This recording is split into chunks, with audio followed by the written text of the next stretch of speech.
M G ರೋಡ್ನ ಸ್ಥಿತಿಗತಿಗಳು ಏನೇನು ಬನ್ನಿ ನಮ್ಮ ಪ್ರತಿನಿಧಿ ಅನಿಲ್ ಈಗ ನಮ್ಮೊಂದಿಗೆ ನೇರ ಸಂಪರ್ಕದಲ್ಲಿದ್ದಾರೆ. ಅನಿಲ್, ನೀವು ಎಂ ಜಿ ರೋಡಲ್ಲಿದ್ದೀರಿ. ಎಂ ಜಿ ರೋಡ್ನಲ್ಲೂ ಕೂಡ ಅಷ್ಟನ್ನೇ ಯಾರೂ ಫಾಲೋ ಮಾಡಲ್ಲ, ಸುಮ್ಮನೆ ಹೇಳೋದು ಅಷ್ಟನ್ನೇ. ಆದರೆ ಈಗ ನಿಜಕ್ಕೂ ಕರವೇ ಕಾರ್ಯಕರ್ತರು ಬಿಸಿ ಮುಟ್ಟಿಸುವಂಥ ಪ್ರಯತ್ನವನ್ನು ಮಾಡ್ತಾ ಇದ್ದಾರೆ. ಅಲ್ಲಿನ ಸ್ಥಿತಿಗತಿಗಳು ಯಾವ ರೀತಿ ಇದೆ ಅನಿಲ್?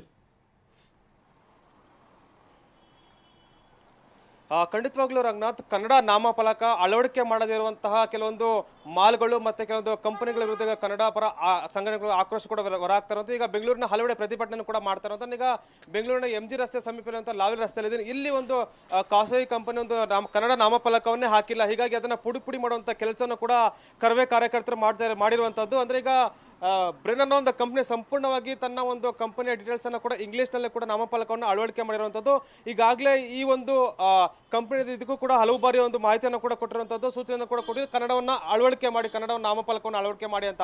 ಆದ್ರೂ ಕೂಡ ನೆಗ್ಲಿಜೆನ್ಸಿಯನ್ನು ಕೂಡ ಮಾಡಿದ್ರಂತೆ. ಹೀಗಾಗಿ ಇವತ್ತು ಕನ್ನಡಿಗರ ಆಕ್ರೋಶ ಮತ್ತೆ ಕರವೇ ಕಾರ್ಯಕರ್ತರ ಆಕ್ರೋಶದ ಕಟ್ಟೆ ಹೊಡೆದಿದೆ ಅಂತ ಹೇಳುದು. ಬೆಂಗಳೂರಿನ ಹಲವೆಡೆ ಇವತ್ತು ಪ್ರತಿಭಟನೆಯನ್ನು ಕೂಡ ಮಾಡ್ತಾ ಇರುವಂತದ್ದು. ಒಂದು ದೊಣ್ಣೆಯನ್ನು ಹಿಡಿದು ಇಂಗ್ಲಿಷ್ ನಾಮಫಲಕವನ್ನು ಹೊಡೆಯುವಂತದ್ದು, ಅದರ ಜೊತೆಗೆ ಈಗ ಕಪ್ಪು ಮಸಿಯನ್ನ ಬಳಿಯುವಂತ ಪ್ರಕರಣಗಳು ಕೂಡ ನಡೀತಾ ಇರುವಂತದ್ದು. ಜೊತೆಗೆ ಕೂಡ ಗಾಜನ್ನ ಕೂಡ ಪುಡಿ ಮಾಡುವಂತ ಪ್ರಕರಣ ಕೂಡ ನಡೀತಾ ಇರುವಂತದ್ದು. ಬೆಂಗಳೂರಿನ ಹಲವೆಡೆ ಕೂಡ ಈ ಒಂದು ಕನ್ನಡ ಪರ ಸಂಘಟನೆ ಕೂಡ ಹೊರ ಒಂದು ಪ್ರತಿಭಟನೆಯನ್ನು ಕೂಡ ಮಾಡ್ತಾ ಇರುವಂತದ್ದು. ಬಹಳ ಮುಖ್ಯವಾಗಿ ಈಗ MG ರಸ್ತೆ ಮತ್ತೆ ಬ್ರಿಗೇಡ್ ರೋಡ್ ಈ ಕಡೆ ಭಾಗದಲ್ಲಿ ಸಾಕಷ್ಟು ಒಂದು ಇಂಗ್ಲಿಷ್ ಬೋರ್ಡ್ಗಳು ಕೂಡ ಕಾಣಿಸ್ತಾ ಇರುವಂತದ್ದು. ಅವೆಲ್ಲವನ್ನೂ ಕೂಡ ಈಗ ಪುಡಿ ಮಾಡುವಂತ ಕೆಲಸವನ್ನು ಕೂಡ ಮಾಡ್ತಾ ಇರುವಂತದ್ದು. ಈಗ ಪೊಲೀಸರು ಕೂಡ ಒಂದು ಸ್ಥಳಕ್ಕೆ ಕೂಡ ಆಗಮಿಸಿರುವಂತದ್ದು. ಅವರನ್ನ ಪ್ರತಿಭಟನಾಕರನ್ನ ಒಂದಷ್ಟು ಜನ ವಶಕ್ಕೆ ಪಡೆಯುವಂತ ಕೆಲಸ ಕೂಡ ಆಗ್ತಾ ಇರುವಂದ್ರೆ ಕಾನೂನಿನ ಚೌಕಟ್ಟಿನಲ್ಲಿ ಪ್ರತಿಭಟನೆ ಮಾಡ್ತಿದ್ರೆ ಅದಕ್ಕೆ ಯಾವುದೇ ರೀತಿ ಅಡ್ಡಿ ಪಡ್ತಾ. ಈಗ ಕಲ್ಲು ತೂರಾಟ ಮಾಡ್ತಂತ ಪ್ರಕರಣ ಯಾರಿಂದ ಅವೆಲ್ಲ ಕೂಡ ಕಂಡು ಬಂದ ಸಂದರ್ಭದಲ್ಲಿ ಕೂಡ ಈಗ ಒಂದು ಅರೆಸ್ಟ್ ಅನ್ನು ಮಾಡುವಂತ ಕೆಲಸ ಕೂಡ ಆಗ್ತಾ ಇರುವಂತದ್ದು.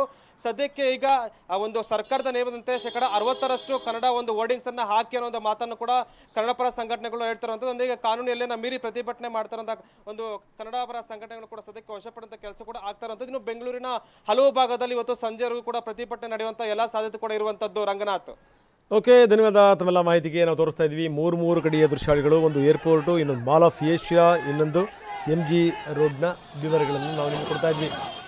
ಯಾವ ರೀತಿಯಲ್ಲಿ ಬೋರ್ಡ್ಗಳಿಗೆ ಕಪ್ಪು ಮಸಿಯನ್ನು ಅಂಟಿಸಲಾಗ್ತಾ ಇದೆ, ಜೊತೆಗೆ ಯಾವ ರೀತಿ ಪ್ರತಿಭಟನೆಗಳಾಗ್ತಾ ಇವೆ, ಪೊಲೀಸರು ಯಾವ ರೀತಿ ಹರಸಾಹಸ ಮಾಡ್ತಾ ಇದ್ದಾರೆ ನಾವು ನೋಡ್ತಾ ಇದ್ವಿ.